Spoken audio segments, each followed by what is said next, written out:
बिस्मिल्लाहिर्रहमानिर्रहीम। जी तो स्टूडेंट्स, आज हम सेकेंड ईयर की बायोलॉजी भी स्टार्ट करने जा रहे हैं। तो आई हैव प्लान कि मैं जो है सेकेंड ईयर का चैप्टर स्टार्ट करूं, that is the nervous coordination. जो उसके जो पहले चैप्टर्स हैं उनके भी नोट्स, जो लेक्चर्स हैं, आई विल जो है वो मैं जल्द ही अपने इस चैनल पे भी अपलोड कर दूंगा।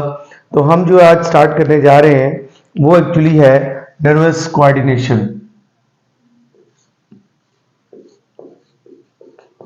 Nervous coordination is a very important chapter with respect to exam, and it is also a very important chapter in the biology.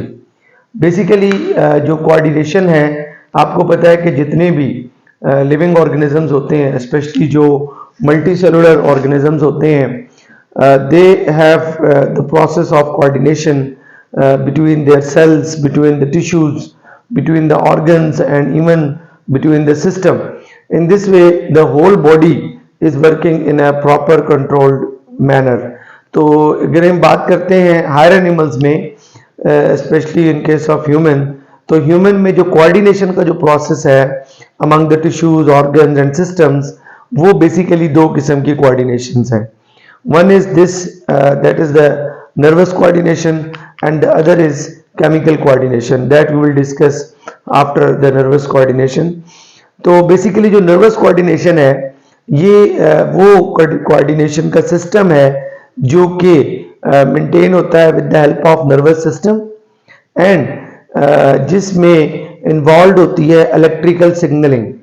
Electrical signals जो होते हैं they are responsible to communicate between the organs, cells, tissues, systems, and then entire coordination जो है वो maintain होती है. तो basically जो nervous coordination है इसमें जो components हैं which are involved, तो वो जो है उसमें हम पहले बात करते हैं stimulus की. इसकी कुछ टर्म्स हैं जिनको हमें वन बाय वन अंडरस्टैंड करना है. स्टिमुलस बेसिकली क्या होता है? स्टिमुलस जो होता है ना, ये हर वो एजेंट होता है, हर वो फैक्टर होता है जिसकी वजह से जो ऑर्गेनिजम्स होते हैं वो किसी किस्म का जो रिस्पॉन्स है वो शो करते हैं. This stimulus can be external और इट कैन बी इंटरनल. तो स्टिमुलस जो है that is important to regulate the process of coordination, whether it is nervous coordination or whether it is chemical coordination. उसको regulate करने के लिए stimulus का होना इंतहाई ज़रूरी है.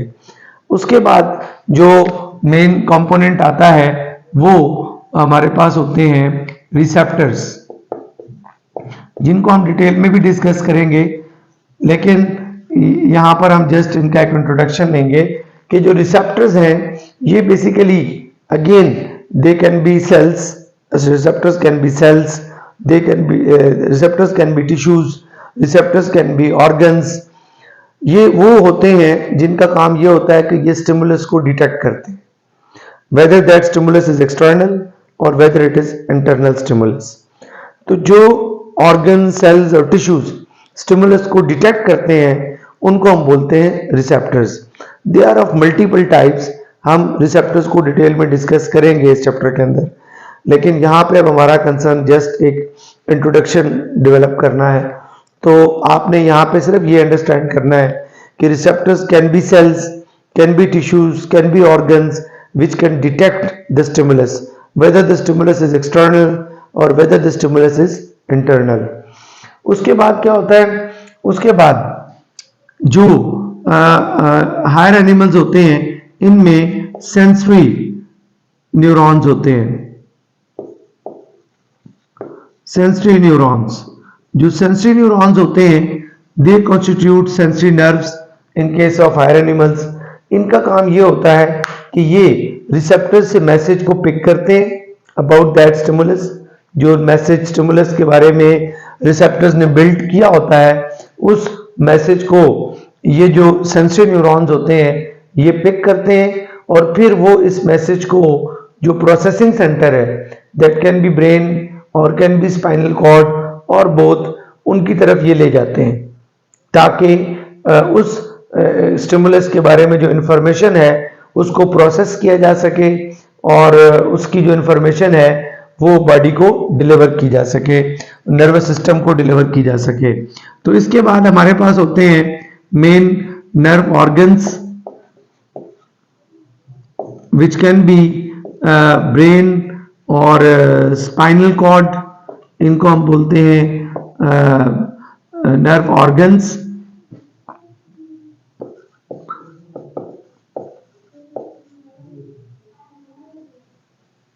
स्पाइनल कॉर्ड, जहां पे ये तमाम जो मैसेजेस हैं ये रिसीव होते हैं with the help of sensory neuron, और फिर उन मैसेजेस को इंटरप्रेट किया जाता है और फिर उनका जो रिस्पॉन्स है वो जनरेट किया जाता है। तो फिर जब रिस्पॉन्स जनरेट हो जाता है तो फिर उस रिस्पॉन्स को ट्रांसफर किया जाता है टू द मोटर न्यूरॉन्स, उनको मोटर न्यूरॉन तक मैसेज को सेंड कर दिया जाता है और फिर ये जो मोटर न्यूरॉन्स होते हैं they finally take these informations to the effectors, ये इफेक्टर्स तक इन इंफॉर्मेशंस को ले जाते हैं और फिर वो जो इफेक्टर्स होते हैं they are meant to show the response, के रिस्पॉन्स क्या होना चाहिए with respect to this stimulus.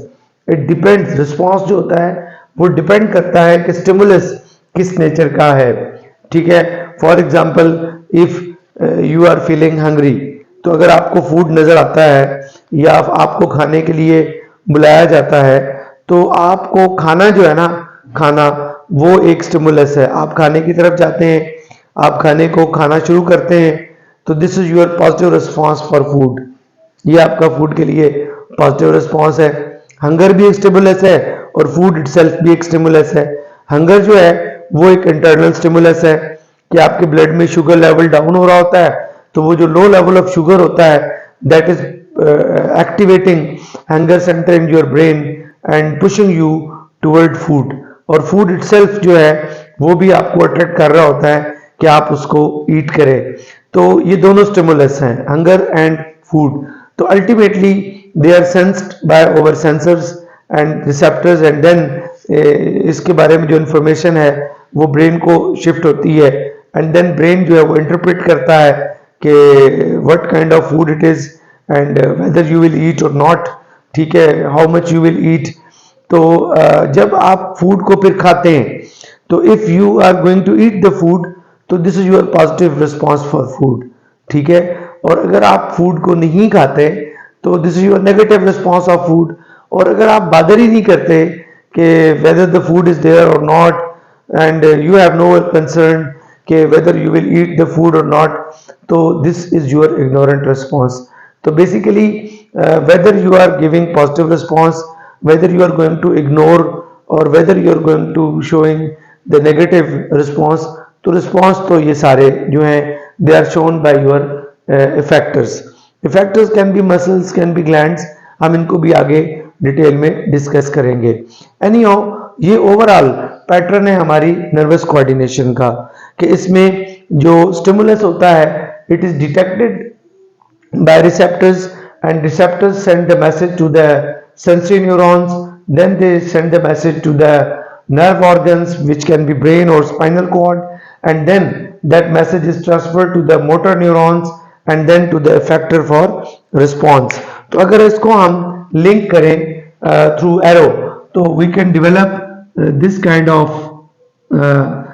relationship, ठीक है, कि now the stimulus is going to be detected by receptors, now receptor will send the message or informations to the sensory neurons, and then the sensory neurons will send the message to the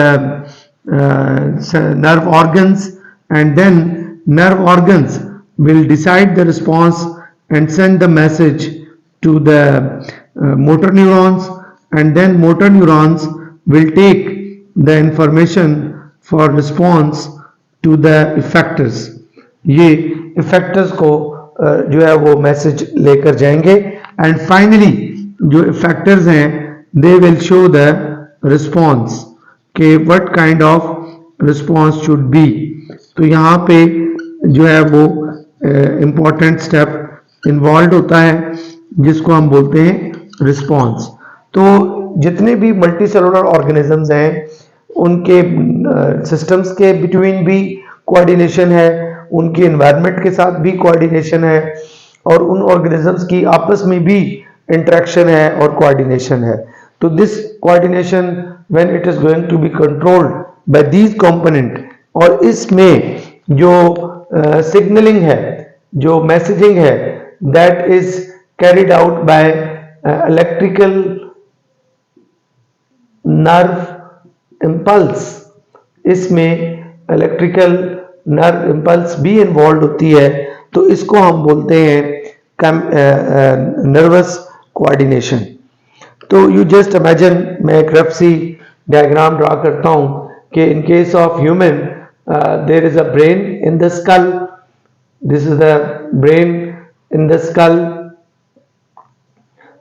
and this brain जो है it continued with spinal cord that is protected by a vertebral column.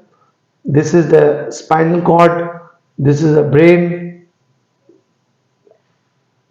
and here it is spinal cord, और फिर इसमें से nerves निकलते हैं। Here are the nerves of the brain, यहाँ पे brain के nerves हैं, and these are the nerves of the spinal cord, जिनको हम बोलते हैं स्पाइनल नर्व्स। तो ये जो नर्व्स हैं ये जो है they usually take the messages to the brain और to the spinal cord, and then they take the messages toward the factor from the brain and spinal cord.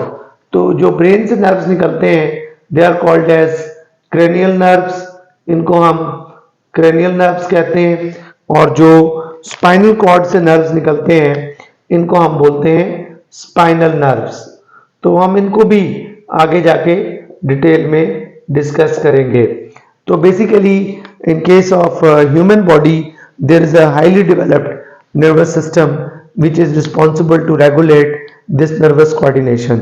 लेकिन अगर हम प्लांट्स की बात करें तो प्लांट्स के अंदर कोई नर्वस कोऑर्डिनेशन नहीं है, लेकिन प्लांट्स के अंदर केमिकल कोऑर्डिनेशन है जिसमें बहुत सारे हार्मोन्स इन्वॉल्व हैं जो कि प्लांट्स की कोऑर्डिनेशन को भी कंट्रोल करते हैं। प्लांट्स जो होते हैं they also show the responses to their stimuli, ठीक है, लाइट को वो रिस्पॉन्ड करते हैं, वाटर को वो रिस्पॉन्ड करते हैं, डिफरेंट काइंड्स के जो न्यूट्रिएंट्स होते हैं उनको वो रिस्पॉन्ड करते हैं।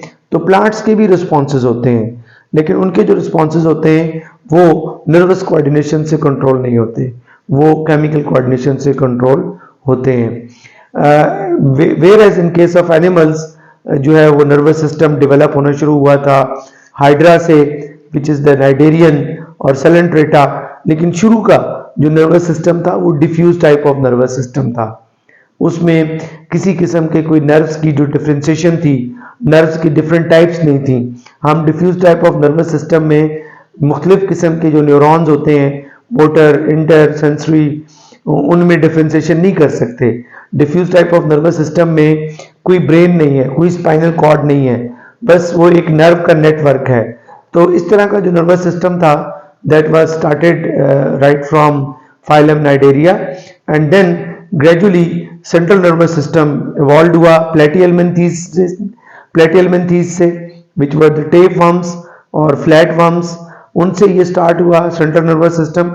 और फिर ये करते करते जब ह्यूमन में पहुंचा तो सबसे ज्यादा advance type of nervous system जो है वो ह्यूमन में है। तो आज हमने सिर्फ इसकी एक बेसिक इंट्रोडक्शन देखी है। इंशाल्लाह नेक्स्ट लेक्चर में मैं आपको न्यूरॉन का स्ट्रक्चर और उसकी जो डिफरेंट टाइप्स हैं उनके बारे में डिस्क्राइब करूंगा। तो आई होप सो कि आपको नर्वस सिस्टम की जो बेसिक नर्वस कोऑर्डिनेशन की जो बेसिक्स हैं उसके बारे में आइडिया हो गया होगा।